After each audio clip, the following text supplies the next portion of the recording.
All right, welcome to week 13 announcements. I'm a little sick today, so bear with me. But shout out McBee's Advisory for that amazing soundtrack. Yes.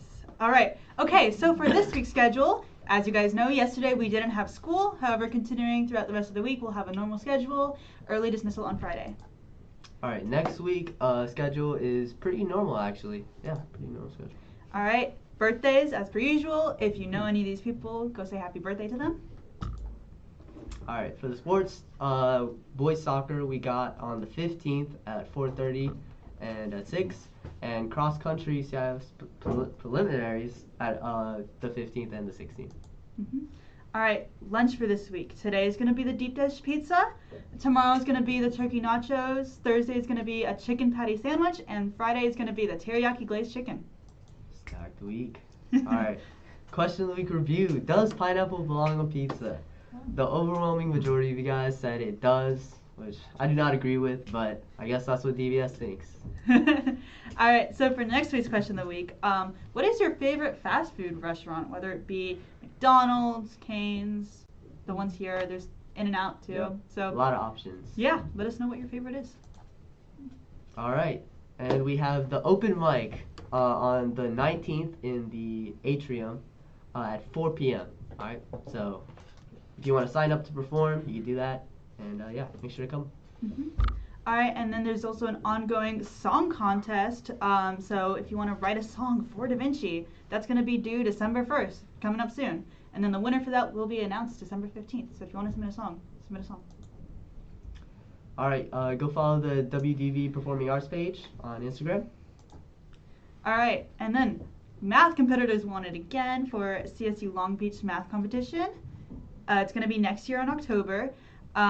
If you want to sign up for that, go see Gamboa after school on Fridays, also to just study for that. So if you want to do it and you like math and you want to have fun competing, do that. All right, you can go buy the Class of 25 senior apparel. Hoodies are $35. Sweatpants are also $30. Mm-hmm. Right, heart screening coming up Saturday from 9 to 3. So if you want to register for that, register. And Orange Staircase, if you want to share, as always, scan the QR code and form. All right, and now we'll be passing it off to Saya for an upcoming event. Hello. Hi. Are we all paying attention? Thank you. You might not have known, but we have a shelter-in-place critical incident drill coming up next week on Tuesday, November 19th. It's going to be in the morning. Not going to tell you exactly when, but just know that that's happening on Tuesday. Next slide, please. This time, the critical incident drill. Listening? Yes, you are. Okay. Sophomores, juniors, and seniors, you think you know what a critical incident drill looks like. You are wrong. This one is going to be a little bit different from our past ones in that we're going to do it in 2 phases. Now that the soccer field is complete, we can do a full end-to-end critical incident drill. So what it's going to look like is that first phase, we're going to do a shelter in place. We'll talk more about what that looks like. And then after shelter in place is complete and we've done that well, we're going to do an evacuation. The reason why we do that is because in a real shelter in place situation, you would want to evacuate after everything is clear and safe. And then we would do a reunification with your families where we evacuate outside. So we're going to practice that procedure from start to finish next Tuesday. So the first phase, which is shelter in place, is going to look like when you hear that there is going to be a shelter in place, you're going to hear on the intercom like, whoa, there's going to be a shelter in place. This is a drill. Please go to your nearest classroom. You normally, if this was a real situation and not a drill, you don't actually have to go into a classroom. You could just run if you knew where to go. Let's say there was someone on campus that wasn't safe and we were worried for your safety. Please escape through any exit, any hide if you're not able to escape, and then last case resort, you could fight. However, this is a drill, so next slide. In this case, you're going to hide. That's all we're doing. We're sheltering in place. We're not running. So you're going to go to the closest classroom or locked room that you can get to. Bathrooms are a no-no because you cannot lock those completely. You're going to lock and block the doors, turn off the lights, close the blinds, stay away from windows, silence your phones, be completely quiet. What the point is that you want people to think that there is no one in that room. And then you're going to be quiet, as quiet as you can, and you're going to wait for the all clear. Next slide, please. For this drill, you're not going to be in any danger. There's not going to be any fake danger person. You're going to hear that we're going to be in a lockdown, a shelter-in-place drill over the intercom system. Police officers, our school resource officer, your administrators like me and Grace, your front office, and central office staff will walk around and check all rooms and all hubs and all nooks and crannies to make sure that everybody is following the shelter-in-place protocol. We will be listening, so if we hear noise from your classroom, there's going to be an issue, so please make sure we are quiet and taking this seriously. We know there is evidence that schools and classrooms that take these types of things seriously are better equipped when something like this actually does happen. Hopefully it never does, but we want you to be ready on school campus and wherever you are in life. And then when the practice is over, you will hear someone go on the speakers to let you know that the shelter-in-place portion is over. And then, oh, sorry, I forgot. Reminder, don't hide in the bathrooms. Oh, you can go.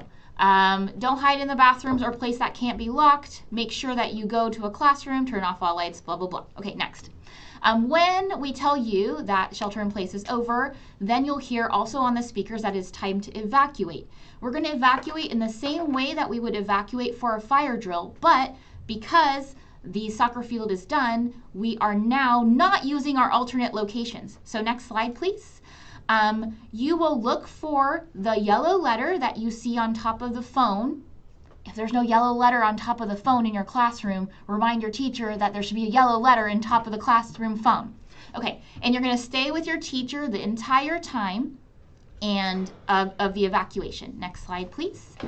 We are no longer in our alternate evacuation location, so once we are done, everyone should be evacuated to this bike rack area where some of you eat lunch. Next slide. The map for which staircase you use to evacuate is the same. If you're in the math hub, you're going out the math stairs behind Frank's room, science hub, science stairs, Mr. Perez's room or Mr. Garcia's room, or English rooms are going out the West Plaza stairs in the back of the copy area, and then social studies and Spanish folks are going down the blue stairs. But we're all going around and coming back to the bike racks. So if you keep going, you can just keep going. You guys know where this looks like. Okay, if you're coming out the back side of that fire lane, you're gonna go up and through this big gate and through that basketball court area and then walking to the bike rack area. But at the end, everybody should be, 2 slides please, in this area. Okay, and then we will let you know when we're all good and ready to go. The faster we can do this, the faster we're lined up and staying in line and taking attendance, the faster we can get back to class and back to business. Thank you. If you have any questions, let me know. Otherwise, we trust that you got this. Oh, yeah. Sorry. Thank you. Reminders, please don't call 911 during the drill. This is a drill. Do not use the intercom during the drill. Only staff will be using that. And this practice is for the whole campus, all floors. But in the event of a real emergency, you do have the ability to use the phone to call for a lockdown by dialing 5999. It's on the phone if you pick it up. But if you do that, it should be for an emergency and an emergency only. Okay. Thank you so much for your cooperation, and we trust that everything will go smoothly next week. Okay. All right. So thanks everyone for your cooperation so we can be prepared if and when we need to have a critical incident drill, which hopefully we won't need to. Or drill, yes, but real thing, hopefully we won't need to, but you need to be prepared. Okay, a couple of announcements. This is supposed to be Eileen, but Eileen is ill today, so I'm making this announcement. We are setting up peer tutoring again. We have found that there are a lot of students who could use some extra help. in their classes, especially in the areas of Spanish, math, English, sciences. And there's a lot of willing people, willing students who are willing to help you out. And we have also found that peer tutors are often really effective because you get each other, and you are also have previously taken that course, or you might understand that content or be able to explain it in a way that would make sense to your peers. So if you would like to be a peer tutor, please sign up in that QR code. If you would like to be a peer tutee receiving that help, there's also that's so great that you can recognize and reach out if you need support in any of your areas. It's not on here, but it's on the announcement slide. We are looking to do this Tuesdays after school and Tuesdays after school and Thursdays during lunch. It's printed on the announcements. So if you are available Tuesdays after school or Thursdays at lunch, this is when the peer tutoring can happen. And we are looking to pair you up with a peer tutor so that you can be meeting with someone specifically during those times. Okay, so if you're interested in tutoring or being tutored, please sign up on that QR code. Next, speaking of that, if you choose to be a tutor, we had this announcement, I think at the beginning of the school year, and we had one person fill this out, which is fine, but if you want recognition from like nationwide recognition for the hours that you volunteer, you can do that by letting us know that you've met a certain number of hours, and you can get a Presidential Service Award. This looks good for your college apps. This also looks good just for you to actually see the amount of time that you are volunteering and giving of your time. And it's also just a positive thing to be helping other people and to feel purposeful in that. So if you would like to get credit for your hours, you can fill out that QR code. It's about logging what you've done, and then we verify it, and then you can say that you received this Presidential Service Award. Okay, next slide. All right, how many of you enjoyed that CLD day on Friday? I know that it was hopefully productive for you. It was nice to be learning off campus, and you need to get attendance credit for it because you did do something of relation to learning, right? So that is an attendance day. If you did not fill out this CLD form, it is counted as an absence. And you don't want that to count as an absence when you could easily get credit for the day by just explaining what you did on that form.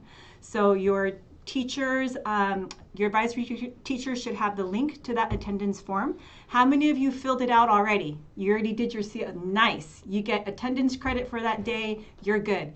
If you did not fill this out, which is quite a few of us, you need to do that now. Your advisory teachers will also know who you are. And we're going to hunt you down until you get this done. And we prefer not to try to hunt you down too long. Please do that, otherwise you're gonna get an absence, and you don't wanna do that. So CLD forms, fill them out, it doesn't take too long. It's also an assignment in your grade level Canvas. If you need to find that link there, it's also available for you there. So great job for those of you who have filled it out. If you did not do that, do it today so that you can get attendance credit, okay? I think that's it. Those are the things. Thanks.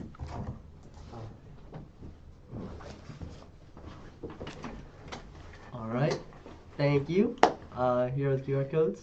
See you later. See you guys.